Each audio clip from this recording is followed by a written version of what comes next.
So first of all, the number one rule in public speaking, the cardinal sin of public speaking is to be boring. It's not the subject, it's the speaker. It's you. It's what you bring to any subject. You could get, man, if I could get excited and do a hair seminar and have people wanting to buy hair products. If you're excited about it, and that's why I don't talk about nothing I'm not excited about. If I'm not pumped up about it, I'm my first audience. If I'm not fired up about it, how am I going to get other people fired up about it? I'm the first audience. You've got to be juiced about what it is you want to talk about. That's why the people that I asked to speak at this thing this afternoon, I said, talk about what burns in you. Talk about what you are fired up about. Talk about what lights you up. Not yesterday. What's lighting you up right now? That's where you got to live. Whew. Good stuff, Bob. Encourage myself. Encourage myself. Sometimes as a speaker, look, if they don't do it, you just encourage yourself. I'm going to buy my own tape. Go make some money off this stuff. Qualifications for public speaking. Number one, you have to have a burning desire. What kind, please? A burning desire to help other people. First, that's your first thing. Don't go into it for the money. Go into it because, man, I want to change lives. I want to transform the world. I want to shake it up. I want to awaken people out of their sleep. I want to give information that's going to change their life. That's what the first thing is. So I have this burning desire that pushes me past my fear of what people think about me. It's not about me. That's the first law of public speaking. So you've got to have this burning desire to help people. And, man, you got to have this thing where you can't stand to see people stay the way they are. You can't stand to leave them where they are. People are stuck. People are frustrated. People are hurting. Find out where people are hurting and ease their pain. Y'all get that? That's where it's at. Some of you have a calling to help women who are stuck. There's some of you, that's your niche. And you got to find out where they're hurting and you got to ease their pain. They will pay you for that. They will pay you to bring them out of that.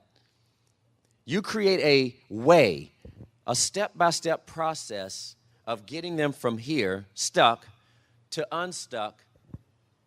Produce it, package it, price it, and promote it.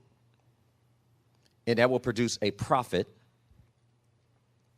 And that's how you begin to create. So you've got to create a way that you can get a result for people, and that's it. It's results-based pay. See, when you work a job, you get paid based on time. When you do what we're talking about, you get paid based on a result.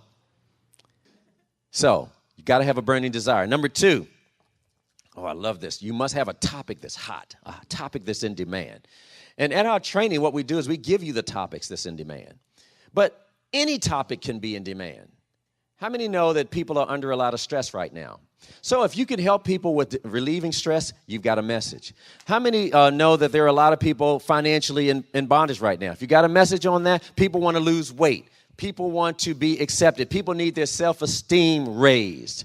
People want to get into the speaking business. People want to build a business. People are tired and frustrated and want to get out of bad relationships or out of dead situations.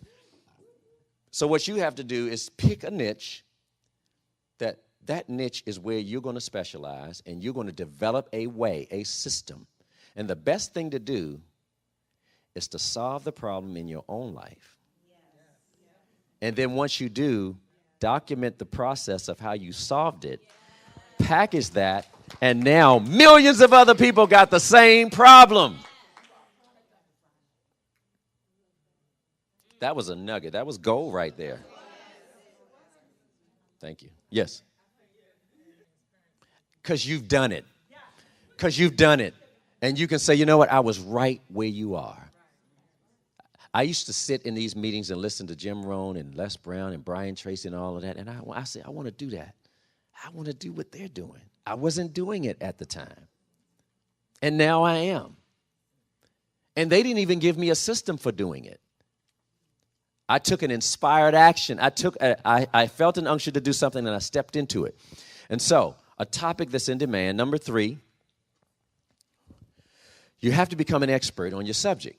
So now you pick a subject that, you know what, this is it for me. This is where I'm going to camp out, and I'm going to learn this area. I'm going to master this area.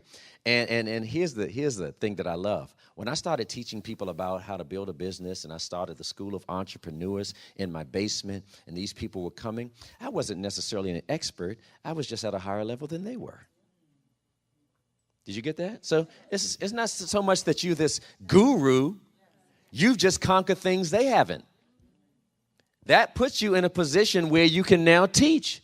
You can at least pull them up. I can't teach you how to make $1 million in real estate. I haven't done that. I can teach you how to build a speaking business because I've done that. So you've got to become an expert. Now, it's been said you can become an expert on a subject in 6 months of intense study. You study for 6 months on one thing. The problem is that most people are scattered. They don't do one thing. They have many visions. And those many visions cause a division mentally. You just can't chase two rabbits. You visualize that. Absolutely. Both of them going to get away. You've got to decide what is it that you're going to specialize in. Become a sharpshooter. Decide once in your life. Everybody say this with me. One dream.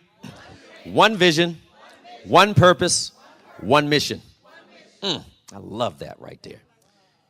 Break it down. One dream, one vision, one purpose, one mission.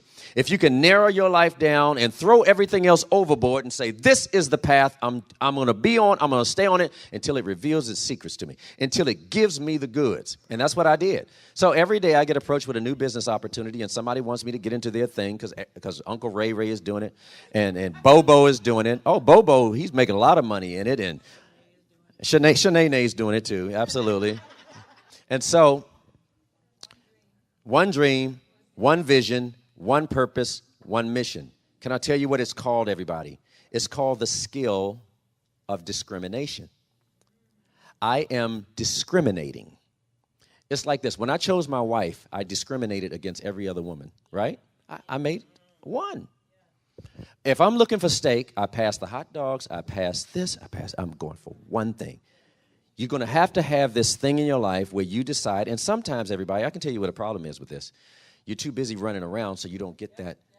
You don't get it. You don't get it. I had to be still to get mine. Some of you need to be still. So you can get your assignment and stop chasing things. Because I see this as an epidemic. People are drifting. People are trying all kinds of things, and they're not focused on one thing.